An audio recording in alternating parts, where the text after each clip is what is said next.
السلام علیکم ورحمۃ اللہ وبرکاتہ۔ بسم اللہ الرحمن الرحیم۔ الحمد للہ وحدہ والصلاة والسلام علی من لا نبی بعدہ، اما بعد۔ سامعین کرام، اس ویڈیو میں آپ حضرات کے ساتھ قربانی کے کچھ اہم اور ضروری مسائل کو شیئر کرنا مقصود ہے۔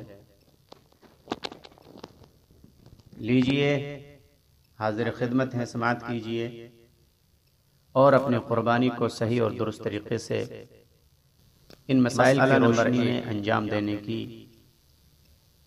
کوشش کیجئے۔ کوئی صاحب نصاب ہے مگر قبضے میں روپیہ نہیں۔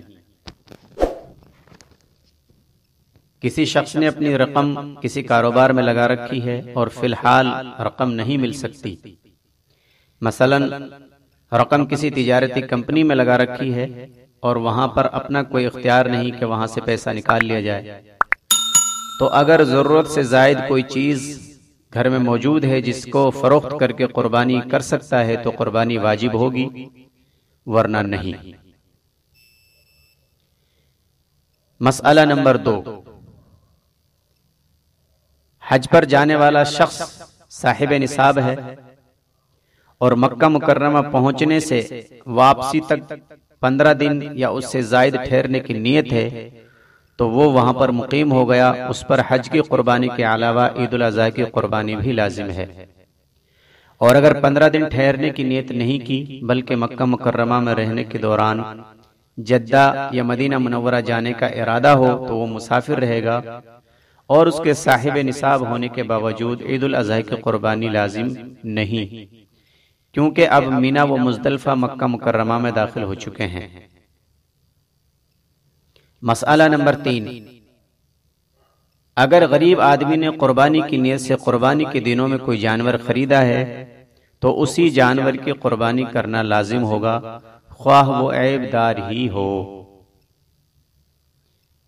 مسئلہ نمبر 4،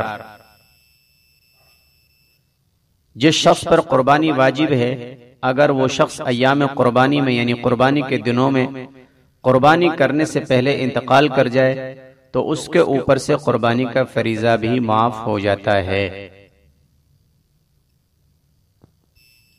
مسئلہ نمبر 5، رات میں قربانی کرنا جائز ہے مگر خلاف اولا اور مکروہ تنزیہی ہے، کیونکہ رات میں ذبح کرتے وقت غلطی کا اندیشہ ہے کہ جانور کی جو نسیں جو رگیں کٹنی ضروری ہیں ان میں سے کوئی نہ کٹے اور جانور مردار ہو جائے۔ مسئلہ نمبر 6، اگر کسی بستی میں کئی جگہوں پر عید کی نماز ہوتی ہو تو اگر کسی ایک جگہ نماز ہو جائے تو پوری بستی میں قربانی کرنا جائز ہے۔ اگر کسی بستی میں ایک جگہ عید کی نماز ہو گئی اور کسی شخص نے ابھی اپنی نماز نہیں پڑھی ہے اور وہ قربانی کرنا چاہتا ہے تو اس کے لیے قربانی کرنا جائز ہے۔ مسئلہ نمبر 7، اگر بھولے سے امام صاحب نے بغیر وضو نماز پڑھا دی عید کی اور نماز کے بعد فوراً قربانی کر دی گئی، اس کے بعد پھر نماز کا دوبارہ اعادہ کیا گیا یعنی نماز کو لوٹایا گیا تو قربانی کا لوٹانا لازم نہیں، قربانی درست ہو گئی۔ مسئلہ نمبر 8، اگر کسی وجہ سے شہر کے لوگ عید الاضحیٰ کی نماز 10 ذی الحجہ کو نہ پڑھ سکیں اور اگلے دن نماز پڑھیں تو 10 ذی الحجہ کو قربانی زوال سے پہلے جائز نہیں، البتہ زوال کے بعد قربانی کرنا جائز ہے۔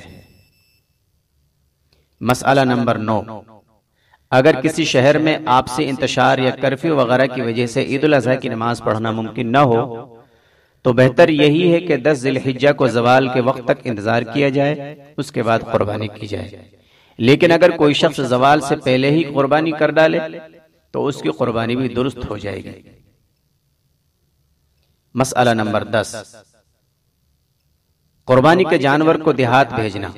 جس بستی میں عید کی نماز ہوتی ہو وہاں کے لوگ اگر اپنا جانور کسی ایسی بستی میں بھیج دیں جہاں عید کی نماز نہیں ہوتی تو عید کی نماز سے پہلے ہی ان کے لیے قربانی کرنا جائز ہے، اپنی بستی کی عید کی نماز ہونے کا انتظار کرنا ان پر لازم نہیں، مگر جانور کا نماز عید سے پہلے پہلے اس جگہ پہنچ جانا لازم ہے۔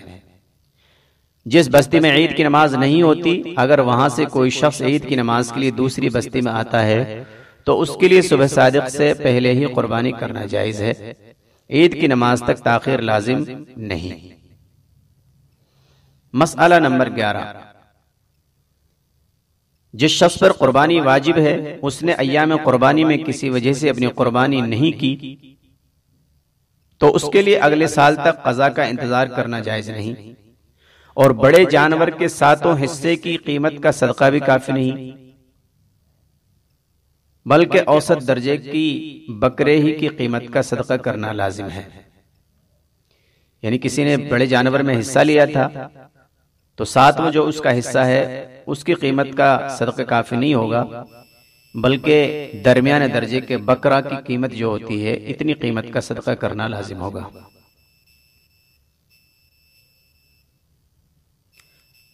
مسئلہ نمبر 12، کسی کی اجازت کے بغیر اس کی قربانی کرنا۔ اگر کسی غیر موجود شخص کی طرف سے کوئی شخص اس کی اجازت کے بغیر قربانی کر دے تو قربانی صحیح نہیں ہوگی۔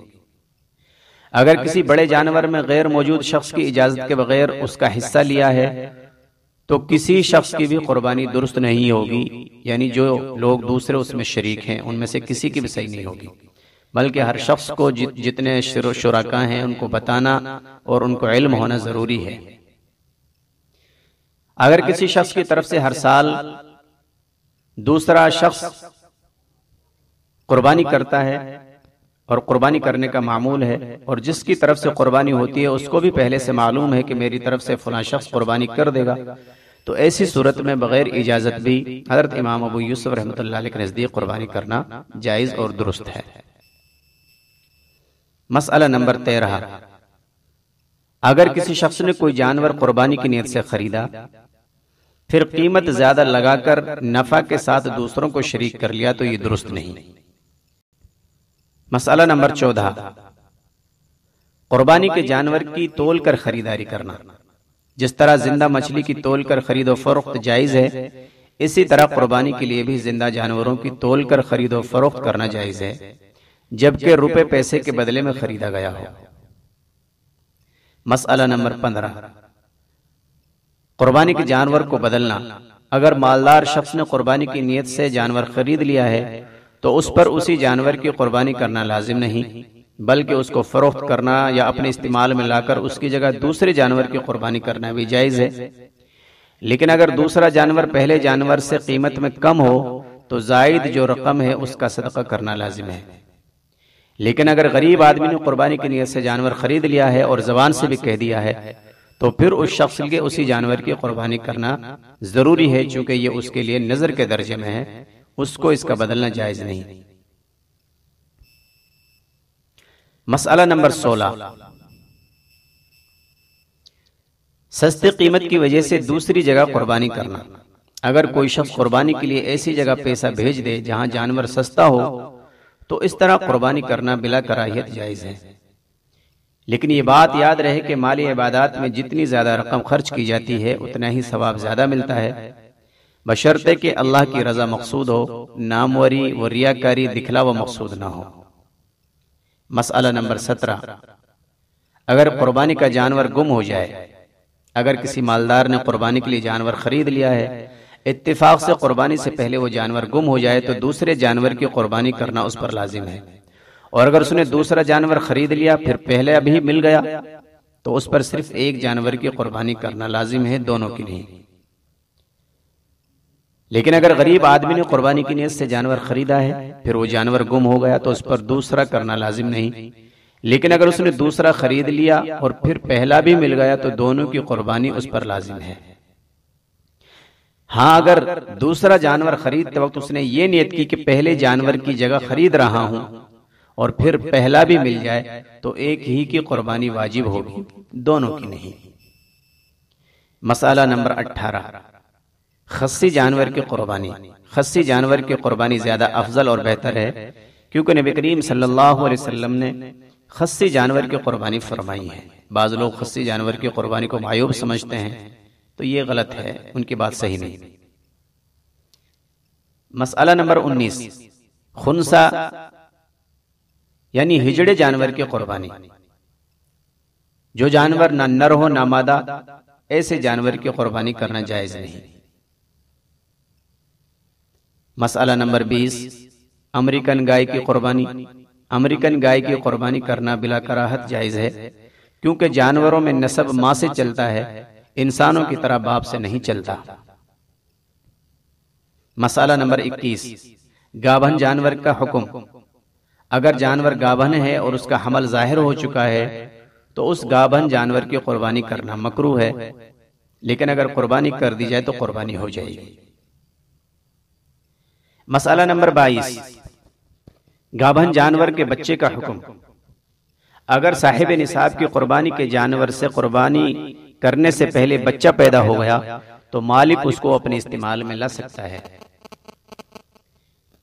اور اگر صاحب نصاب کی قربانی کے جانور سے ذبح کے بعد زندہ بچہ نکلے تو اس کو زندہ حالت میں کسی غریب کو صدقہ کر دینا مستحب ہے، وہ غریب اس کو جس طرح چاہے اپنے استعمال میں لا سکتا ہے۔ مسئلہ نمبر 23، قربانی کے جانور کے دودھ کا حکم۔ قربانی کے جانور کی کئی صورتیں ہیں۔ نمبر 1، قربانی کا جانور گھر کا پالتو ہو۔ نمبر 2، جانور خریدتے وقت قربانی کی نیت نہ کی ہو، بعد میں قربانی کے لیے متعین کیا ہو۔ نمبر 3، قربانی کی نیت سے جانور خریدا ہو مگر اس کی گزر بسر یعنی کھان پین کا جو ہے وہ باہر کے خرچے پر نہ ہو، بلکہ گھر کا خرچ پیسے سے چارہ خرید کر کے کھلایا جاتا ہو۔ تو ان تینوں صورتوں میں قربانی کے جانور کے دودھ، گوبر اور اون وغیرہ سے نفع حاصل کرنا اور اس کو اپنے استعمال میں لانا بلا کراہت درست اور جائز ہے۔ نمبر 4، صورت نمبر 4، کہ اگر قربانی کی نیت سے جانور خریدا ہو اور گھر سے باہر چرنے پر گزر بسر ہو، یعنی جنگل میں جا کے کھاتا پیتا ہو، تو احتیاطاً اس کے دودھ وغیرہ سے نفع اٹھانا درست نہیں، بلکہ یا تو یہ کہ نکالے ہی نہیں اس کا دودھ وغیرہ، اور اگر جانور کی تکلیف کی وجہ سے نکالنا ضروری ہو تو اس دودھ کو نکال کر اس کو صدقہ کر دیا جائے۔ مسئلہ نمبر 24، جانور خریدنے کے بعد عیب ہو گیا۔ اگر جانور صحیح سالم خریدا ہے اور بعد میں ایسا عیب لاحق ہو گیا جس کی وجہ سے قربانی جائز نہیں، تو اگر خریدار صاحب نصاب ہے تو اس کی جگہ دوسرے جانور کی قربانی کرنا اس پر لازم ہوگا، اور اگر غریب آدمی ہے، غریب خریدار ہے، تو اسی جانور کی قربانی اس کے لیے جائز ہے۔ مسئلہ نمبر 25، قربانی کرتے وقت عیب پیدا ہو گیا۔ اگر قربانی کرتے وقت کھینچا تانی میں جانور کی ٹانگ ٹوٹ جائے اور کوئی عیب پیدا ہو جائے تو اس جانور کی قربانی بلا کراہت جائز ہے، اس میں کوئی حرج نہیں۔ مسئلہ نمبر 26، اگر کوئی شخص بڑے جانور میں قربانی کے ساتھ اپنے بچے کے عقیقے کا حصہ لینا چاہے یا قربانی کے ساتھ ولیمہ کرنا چاہے تو یہ بھی جائز ہے، اور تمام شرکاء کی قربانی بالکل صحیح اور درست ہو جائے گی۔ مسئلہ نمبر 27، قربانی صحیح ہونے کے لیے ضروری ہے کہ تمام شرکاء کی نیت ثواب کا حاصل کرنا ہو، کسی ایک کی بھی نیت گوشت کھانے یا فروخت کرنے کی نہ ہو، ورنہ کسی ایک کی بھی قربانی صحیح اور درست نہیں ہوگی۔ مسئلہ نمبر 28، قربانی کے گوشت کی تقسیم۔ اگر قربانی کے شرکاء اپنے حصے کا گوشت پورا لینا چاہیں تو وزن کر کے برابر برابر حصہ لیں، اندازے سے لینا درست نہیں، اور اگر شرکاء اپنا حصہ پورا نہ لینا چاہیں بلکہ کچھ لے کر باقی گوشت کو لوگوں کو تقسیم کرنے کا ارادہ ہو تو وزن کر کے تقسیم کرنا لازم نہیں۔ اسی طرح اگر ایک گھر کے لوگوں نے الگ الگ حصہ لیا ہے تب بھی وزن کر کے تقسیم کرنا لازم نہیں۔ اگر شرکاء میں سے کسی نے نظر کی قربانی کی ہے تو اس کے لیے وزن کر کے لینا ہی ضروری ہے، کیونکہ اس کو اپنے حصے کے گوشت کا صدقہ کرنا لازم ہے۔ مسئلہ نمبر 29، غیر مسلم پڑوسیوں کو بھی قربانی کا گوشت دینا جائز ہے، بلکہ دینا چاہیے۔ یہ اسلام کے اخلاق میں سے ہے کہ اپنے پڑوسیوں کا خیال رکھا جائے۔ مسئلہ نمبر 30، میت کی طرف سے کی گئی قربانی کے گوشت کا حکم۔ اگر کوئی شخص بخوشی کسی میت کے ایصال ثواب کی نیت سے قربانی کرے تو اس کا خود کھانا اور تقسیم کرنا سب درست ہے، اور اگر میت نے قربانی کرنے کی وصیت کی تھی اور اس کے تہائی مال میں سے قربانی کی گئی ہے تو اس کے گوشت کو صدقہ کرنا ضروری ہے۔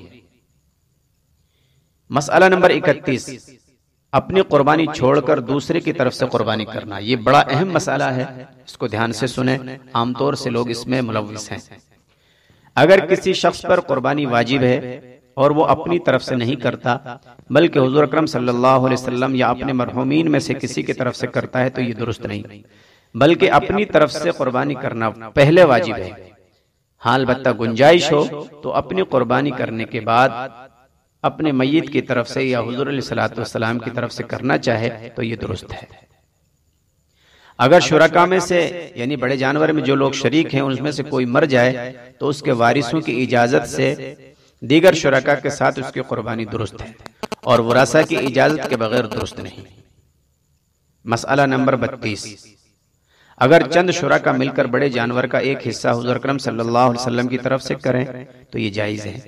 اسی طرح ایک یا چند میتوں کی طرف سے کرنا چاہیں تو اس کی بھی اجازت ہے اور یہی قول راجح ہے۔ مسئلہ نمبر 33، کسی حصہ دار کا گوشت بنانے کی اجرت لینا۔ اگر کوئی حصہ دار جانور خود ذبح کرے اور گوشت کو بنائے تو اس کے لیے ذبح کرنے اور گوشت کو بنانے کی اجرت لینا اس جانور میں سے جائز نہیں۔ مسئلہ نمبر 34، ذبح کرتے وقت قربانی کی نیت۔ اگر قربانی کی نیت سے جانور خرید لیا ہے اور ذبح کے وقت نیت نہیں کی، صرف بسم اللہ اللہ اکبر کہہ کر ذبح کر دیا تو قربانی صحیح ہو جائے گی۔ جن شرکا کے نام سے جانور خریدا ہے تو ذبح کے وقت ان سب کے نام بنام نیت کرنا لازم نہیں، صرف خریداری کے وقت ان کی قربانی کی نیت کر لینا کافی ہے۔ اللہ رب العالمین ان تمام مسائل کو سمجھنے اور ان کے مطابق ہمیں اپنی قربانیاں اللہ کے حضور پیش کرنے کی توفیق عطا فرمائے، آمین، بجاہ النبی الکریم صلی اللہ علیہ وسلم۔